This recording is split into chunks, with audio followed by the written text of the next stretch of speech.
Chanakya IAS academy में आप सभी का स्वागत है। आइए शुरू करते हैं आज की डेली करंट अफेयर एमसीक्यूज की वीडियो और देखते हैं आज के प्रश्न। पहला प्रश्न है, गंगा पुष्कर आराधना कहाँ हो रही है? पहला ऑप्शन है हैदराबाद, दूसरा ऑप्शन है चेन्नई, तीसरा ऑप्शन है वाराणसी, चौथा है मुंबई। इस प्रश्न का उत्तर है सी। अब हम इसकी व्याख्या देखेंगे। प्रधानमंत्री नरेंद्र मोदी ने 29 अप्रैल को काशी तेलुगु संगम गंगा पुष्कर आराधना को वर्चुअली संबोधित करेंगे। कार्यक्रम वाराणसी में आयोजित किया जाएगा, जहां उस दिन शाम 6 बजे से रात 9 बजे तक सांस्कृतिक कार्यक्रम का भी आयोजन किया गया है। गंगा पुष्करालु पूर्वजों को प्रार्थना करने के लिए एक 12 दिवसीय कार्यक्रम है। 22 अप्रैल को शुरू हुआ और 3 मई तक वाराणसी में जारी रहेगा। यह त्योहार हर 12 साल में मनाया जाता है। आंध्र प्रदेश और तेलंगाना से बड़ी संख्या में तीर्थयात्री इसमें भाग लेने काशी आते हैं। काशी तमिल संगमम के बाद वाराणसी में हाल ही में आयोजित यह दूसरा कार्यक्रम है। दूसरा प्रश्न, प्रधानमंत्री नरेंद्र मोदी के मन की बात कार्यक्रम में शामिल विषयों और लोगों के आधार पर हास्य पुस्तक श्रृंखला का प्रकाशन कौन करेगा? पहला विकल्प है अमर चित्र कथा, दूसरा है पेंगुइन रैंडम हाउस, तीसरा है हार्पर और चौथा है बालभूमि। इस प्रश्न का उत्तर है ए। अब हम इसकी व्याख्या देखेंगे। केंद्रीय संस्कृति मंत्रालय प्रधानमंत्री मोदी के मन की बात कार्यक्रम में शामिल विषयों और लोगों पर आधारित 12 भाग की कॉमिक बुक श्रृंखला को जारी करेगा। परियोजना अमर चित्र कथा द्वारा कार्यान्वित की जाएगी और अंग्रेजी में जारी की जाएगी। इसके बाद 12 भारतीय भाषाओं में अनुवाद किया जाएगा इस किताब का। 30 अप्रैल को प्रसारित होने वाले मन की बात कार्यक्रम की 100वीं कड़ी को चिन्हित करने के लिए यह निर्णय लिया गया। सांस्कृतिक मंत्रालय 29 अप्रैल से दिल्ली के लाल किले और प्रधानमंत्री के संग्रहालय सहित एसएसआई के 13 प्रतिष्ठित स्मारकों के प्रयोजन मैपिंग शो भी आयोजित करेगा। पहल लोगों में प्रेरित करने और राष्ट्र निर्माण की दशा में उनकी लोकप्रिय कल्पना को पकड़ने के लिए प्रधानमंत्री के संदेश और सुझावों को दोहराएगी। अगला प्रश्न, नई दिल्ली में मिलेट एक्सपीरियंस सेंटर की स्थापना करने वाली संस्था का क्या नाम है? पहला ऑप्शन है भारतीय कृषि अनुसंधान संस्थान, दूसरा है national agricultural cooperative marketing federation of India limited NAFED, तीसरा है राष्ट्रीय कृषि और ग्रामीण विकास बैंक और चौथा है भारतीय बाजरा अनुसंधान संस्थान। इस प्रश्न का उत्तर है बी।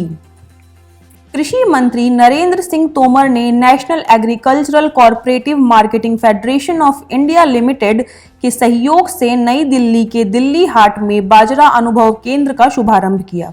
एमईसी का उद्देश्य बाजरा के बारे में जागरूकता बढ़ाना और आम जनता के बीच इसे अपनाने के लिए प्रोत्साहित करना है।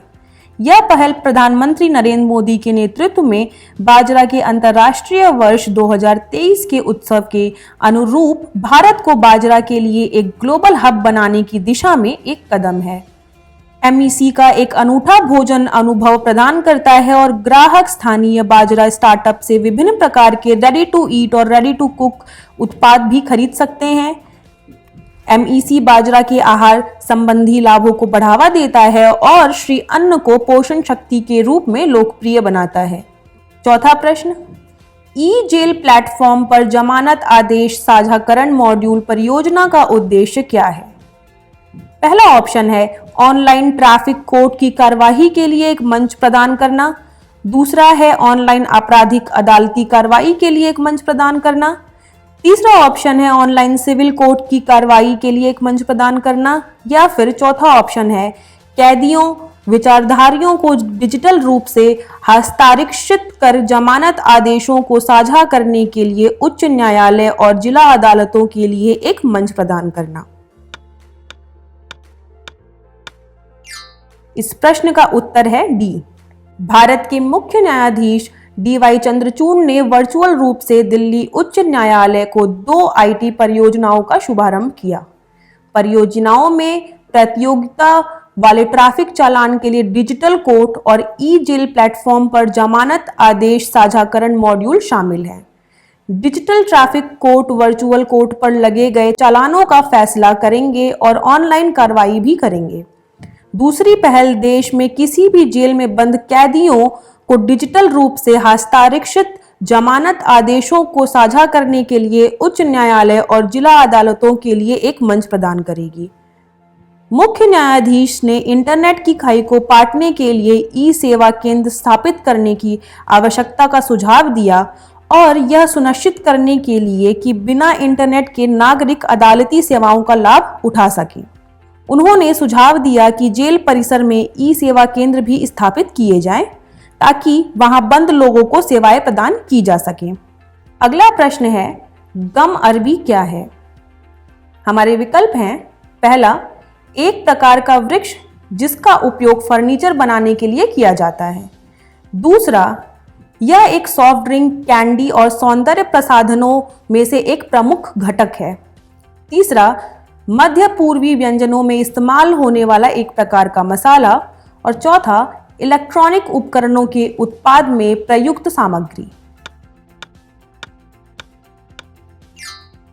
इस प्रश्न का उत्तर है बी। गम अरबी कई उपभोक्ता उत्पादों में एक प्रमुख घटक है जिसमें सॉफ्ट ड्रिंक, कैंडी और सौंदर्य प्रसाधन शामिल हैं। दुनिया की गम अरबी की लगभग 70% आपूर्ति सूडान के सहेल क्षेत्र से होती है, जो वर्तमान में संघर्ष का सामना कर रहा है। कोका कोला और पेप्सी जैसी कंपनियां कुछ समय से गम अरबी की आपूर्ति का भंडारण कर रही हैं, लेकिन मौजूदा भंडार केवल 3 से 6 महीने तक ही चल सकता है। सूडान में संघर्ष के कारण गम अरबी का व्यापार रुक गया है और जमीन पर संपर्कों के साथ संचार मुश्किल हो गया है। सॉफ्ट ड्रिंक में गम अरबी का कोई विकल्प नहीं, जहां ये अवयवों को अलग अलग होने से रोकता है। ये थे आज के हमारे करंट अफेयर के प्रश्न। अब हम आपसे अगली वीडियो में मिलेंगे। आप प्लीज इस वीडियो को ज्यादा से ज्यादा लाइक करें, शेयर करें, हमारे चैनल को सब्सक्राइब करें। धन्यवाद। Don't forget to like, share and subscribe to our channel and press the bell icon to never miss an update.